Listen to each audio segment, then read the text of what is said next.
Segunda de Timoteo, capítulo 1 y versículo 14. Y dice: las Sagradas Escrituras, a la gloria del Dios que es Padre, Hijo y Espíritu Santo. Amén. Con el poder del Espíritu Santo que vive en nosotros, cuida la preciosa enseñanza que se te ha confiado. Repito, con el poder del Espíritu Santo que vive en nosotros, cuida la preciosa enseñanza que se te ha confiado. Que el Señor añada bendición a su santa y bendita palabra. Yo quisiera comenzar mi reflexión en esta mañana con una pregunta. ¿Debe la Iglesia interesarse en los problemas sociales de su nación o de su país? Yo estoy prácticamente seguro que la pregunta es retórica. La respuesta es obvia. Claro que sí. Debemos interesarnos por los problemas sociales que acaecen, que suceden en nuestra tierra, que suceden en nuestra sociedad. Arnold Toynbee escribió un libro que lo intituló Estudio de la Historia. En este libro él presenta la historia de 19 civilizaciones y dice en su libro que 19 civilizaciones perecieron por la decadencia interior que cada una de ellas sufría,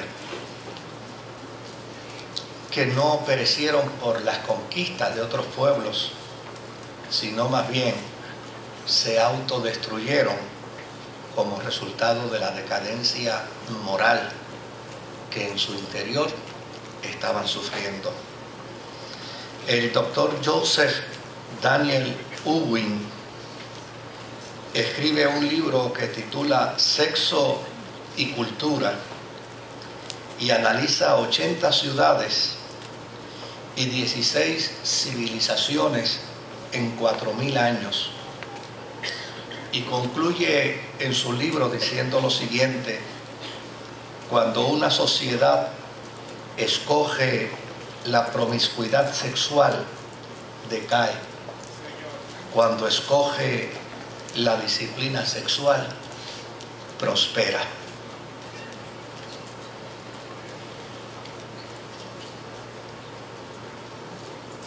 Un ruso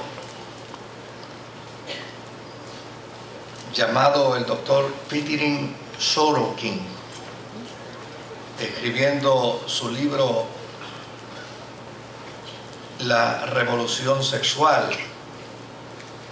de América, dijo lo siguiente: en toda sociedad que existe un colapso social, siempre es el resultado de una revolución social en el que se deja fuera el matrimonio y la familia. A la luz de estos especialistas que plantean grandes y serias preocupaciones como resultado de sus estudios, como resultado de sus análisis, uno debe considerar con profunda seriedad el deber no solamente cristiano, sino el deber ciudadano que tenemos cada uno de nosotros como cristianas y como cristianos para poder mirar la problemática social que hoy nos afecta. Y desde luego, no plantarnos simplemente en una esperanza escatológica, sino entender que hay una aportación que de forma individual y de forma colectiva, como iglesia de comunidad, como iglesia de sociedad, como iglesia de una nación, todos y cada uno de nosotros podemos aportar. Porque a fin de cuentas, la iglesia afirma el retorno de Jesucristo, pero entiende también que el reino de Dios ha sido establecido entre nosotros y que es nuestra aportación la que hace viable que el reino de Dios esté entre nosotros.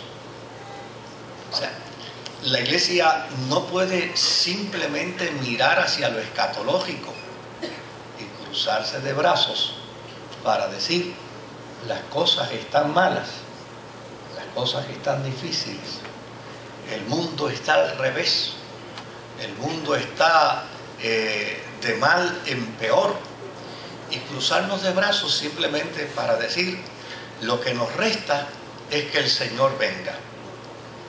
Yo creo que la expectación del retorno de Jesucristo debe ser algo que esté permanente en el corazón y en la vida, pero es también nuestra obligación como cristianos, en tanto y en cuanto esperamos el retorno de nuestro Señor. Es nuestra obligación aportar para el bienestar de nuestra sociedad, aportar para el bienestar de nuestras familias, aportar para el bienestar de nuestros hijos y de nuestros nietos. La iglesia no puede perder de perspectiva que su función sobre la tierra es ser sal, y la tarea de la sal es la preservación. Y la tarea de la sal es precisamente evitar que las cosas se corrompan, que las cosas se perviertan. El tema central de este versículo que yo leí, con el poder del Espíritu Santo que vive en nosotros, cuida la preciosa enseñanza que se te ha confiado. El tema central de este versículo es precisamente la invitación a que debemos cuidar lo que hemos recibido, que debemos cuidar lo que dentro del marco de nuestra fe ha sido la aportación a nuestra sociedad, que debemos cuidar lo que desde el punto de vista cristiano ha venido a ser la aportación que hemos dado para el bien de cada generación, de cada individuo, hombre, mujer, familia, que transita dentro de nuestra sociedad. De la misma manera en que necesitamos confiar en Dios, también debemos entender que Dios confía en nosotros. Mire qué interesante. Por lo general nosotros enfocamos más el concepto que invita a la gente a confiar en Dios. Pero yo creo que es necesario a veces que nos detengamos para decir: oye, también es importante que le hagamos saber a Dios que Él puede confiar en nosotros. Porque a fin de cuentas, si Dios no confía en nosotros, no va a poner en nuestras manos las responsabilidades de las tareas que son necesarias para el propósito y el plan de Dios sobre la tierra. Dios debe conocer de cada uno de nosotros. ¿Cuál es nuestra disposición? ¿Cuál es nuestra tarea? ¿Cuál es nuestra responsabilidad? ¿Hacia dónde queremos caminar? Para que de esa manera nosotros podamos decirle al Señor, de la misma manera que yo confío en ti, yo quiero que tú puedas confiar en mí. Amén. Y no solamente como individuo, sino como iglesia, como comunidad cristiana. Yo creo que Dios debe confiar en que nosotros, como mayordomos de la sociedad en la que nos ha tocado vivir, Dios debe confiar que nosotros vamos a dar buenas cuentas de nuestra mayordomía y vamos a responder a nuestra sociedad conforme al plan y al propósito de Dios. Y que llana y sencillamente la tarea nuestra como iglesia no es meramente decir lo que la sociedad quisiera escuchar. La responsabilidad de la iglesia es decir lo que Dios dice. Lo que la gente quiere escuchar, pues llana y sencillamente esa es tal vez su vocación, su anhelo, su deseo. Pero la iglesia no está para tocar la partitura que el mundo quiere que le toquemos en su fiesta. La iglesia está para tocar la melodía de Dios. Y desde luego, cada uno de nosotros somos precisamente ese instrumento que Dios utilizará para realizar los milagros dentro de nuestra tierra. Si uno se da la tarea de decir lo que la gente quiere escuchar, óigame, vamos a tener un serio problema. Porque si desde nuestra función como padres empezamos a darle a nuestros niños desde pequeños lo que ellos quieren, imagínese usted el niño en los terribles 2 y después los terribles 3 y después los terribles 11, 12. Pues si usted se da la tarea de decir, no, nene, es como tú quieres, es como tú deseas, como tú digas, así es que va a ser, de la manera como tú quieras, así es como nosotros los padres vamos a funcionar. Si esa es la visión que vamos a tener como padres, pues les aseguro que al final de cuentas tendremos monstruos como hijos. Pues de la misma manera, si la iglesia empieza a decirle a la gente lo que la gente quiere escuchar y lo que la gente quiere oír, pues llana y sencillamente al final la iglesia lo que va a tener como cristianos son monstruos. Y así mismo lo podemos aplicar. Si los individuos, cada uno va a reclamar y va a pedir y va a exigir lo que entiende a bien, son sus preceptos o sus caprichos, sus intereses o sus particularidades, pues a la larga lo que vamos a tener es una sociedad totalmente deformada. La iglesia ejerce dentro de la sociedad lo que religiosamente llamamos una voz profética, pero no le llamemos religiosamente una voz profética. La iglesia es la que marca el norte del éxito o la derrota en una sociedad. La iglesia es la que demarca el norte de las conquistas, de las victorias o de las desgracias. Si la sociedad norteamericana hubiera pensado hoy o hubiera pensado 100 años atrás como piensa hoy, no hubieran conquistado ni una cuerda de terreno. No hubieran conquistado absolutamente nada. si hubieran pensado egolátrica y egocéntricamente como hoy piensan, y si se hubieran dado a la tarea mera y sencillamente de complacer a los que dan chavo, a los que ponen dinero, a los que aportan económicamente para sostener los procesos políticos, pues ya es sencillamente la nación norteamericana, 100 años atrás, pensando como piensa hoy, no hubiera logrado conquistar ni los caballos de los indios. Si algo logró, lo logró porque pensaba de manera distinta, porque pensaba de manera diferente. De hecho, si aquellos que se dieron a la tarea de establecer la Constitución de los Estados Unidos hubieran pensado como piensan los que la administran hoy, la nación hubiera sido un desastre. Porque es importante que nosotros sepamos que aquellos hombres que trabajaron con la Constitución de los Estados Unidos, antes de trabajar con ella y de sentarse a trabajar con ella, se iban a largos periodos de oración y de súplica a Dios para que les dirigiera.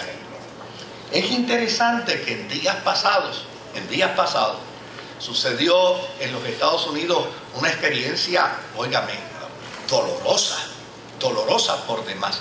La muerte de decenas de niños, estudiantes de una escuela.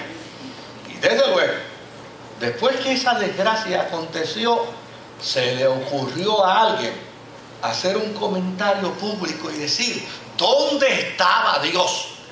¿Dónde estaba Dios que no cuidó de esos niños? ¿Dónde estaba Dios que no los protegió? Y un ministro norteamericano le respondió al periodista que hizo la pregunta. ¿Y sabe qué dijo? Dios estaba en el portón de la escuela, esperando que la nación le permitiera entrar. ¿Se da cuenta? Ahí era donde estaba Dios. Estaba en el portón de la escuela, donde se le prohibió pasar, donde se le invitó a leer como a cualquier ciudadano común que hay una ley que prohíbe la entrada de Dios a las escuelas. O sea, la gente necesita tener una comprensión clara y cabal de lo que es la función de la iglesia.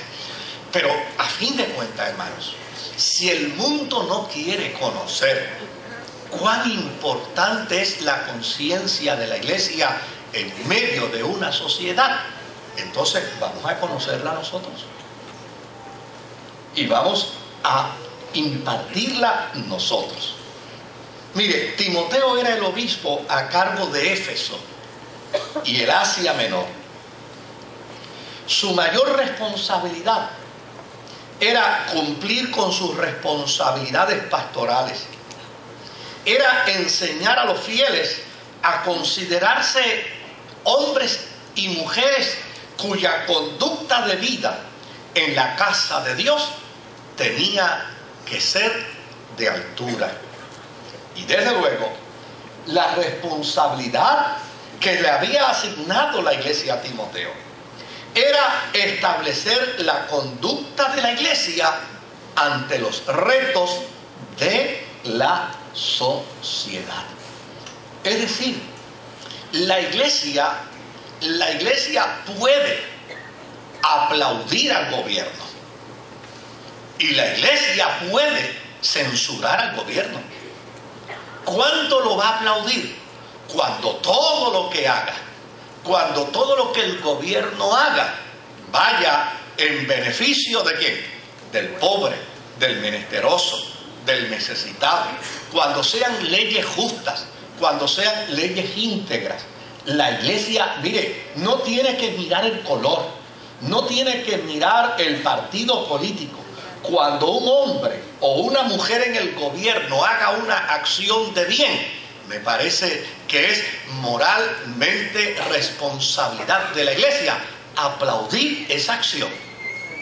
Pero de la misma manera que puede aplaudir una acción de bien por parte de cualquier hombre o mujer de Estado, la iglesia también tiene el deber y la responsabilidad de censurar a cualquier político, no importa del partido político que sea, ni del color del partido político que sea, si lo que lleva como ley, oiga, atenta contra la moral, contra la integridad, contra la estabilidad social y de la familia de una nación.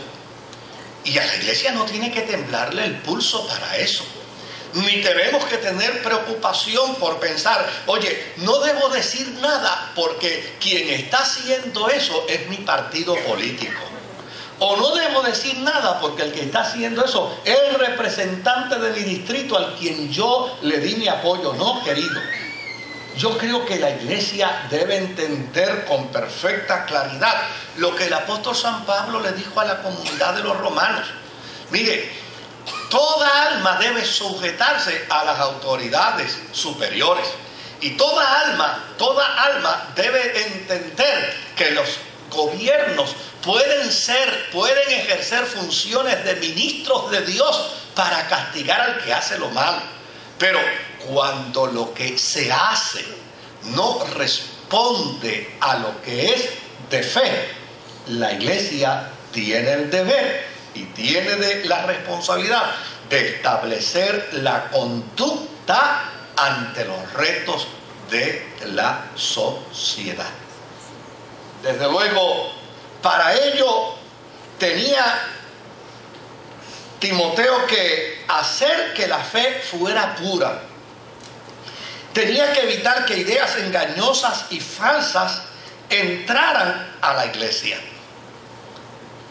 Pero por el otro lado, ejercer una función de conciencia en medio de una sociedad requiere que la iglesia no pierda de perspectiva el sentido de fidelidad, el sentido de esperanza y el sentido de amor. Y yo voy a tocar esto ya mismito, ¿verdad? Si en algún momento de la historia de nuestro país esta expresión bíblica con el poder del Espíritu Santo que vive en nosotros cuida la preciosa enseñanza que se te ha confiado, si en algún momento de la historia de nuestro país esta expresión bíblica tiene relevancia para la iglesia, es hoy y es ahora.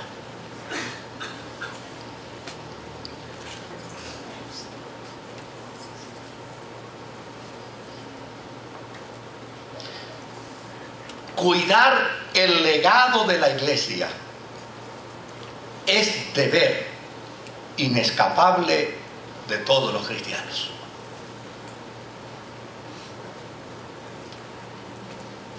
Ese es un deber. Lo que hemos aprendido del Evangelio, lo que la fe cristiana nos ha establecido, lo que responde dentro del marco de la fe al corazón de Dios. Porque puede ser que haya cosas dentro del marco de la fe que por muy tradicionales que sean, no respondan al corazón de Dios, ¿verdad? Pero en todo aquello que es el legado de la iglesia que está dentro del corazón de Dios, es deber de la iglesia y es deber de todos los cristianos cuidar de ese legado. Número 2, nosotros tenemos el poder del Espíritu Santo. Pero ese poder del Espíritu Santo tiene que ser entendido dentro del marco bíblico. O sea, a mí no se me ha dado el poder de los muñequitos, ¿verdad? ¿Se acuerdan aquellos muñequitos de antes donde el que ya estaba a punto de destruirse clamaba a un poder y enseñaba una sortija y de allá le salía un rayo y entonces se convertía en un... ¿Ah? El de Gresco era, algo así. ¿Verdad? Y salía entonces la fuerza, La iglesia no puede caer en esa trampa de infantilismo, no. El poder del Espíritu Santo,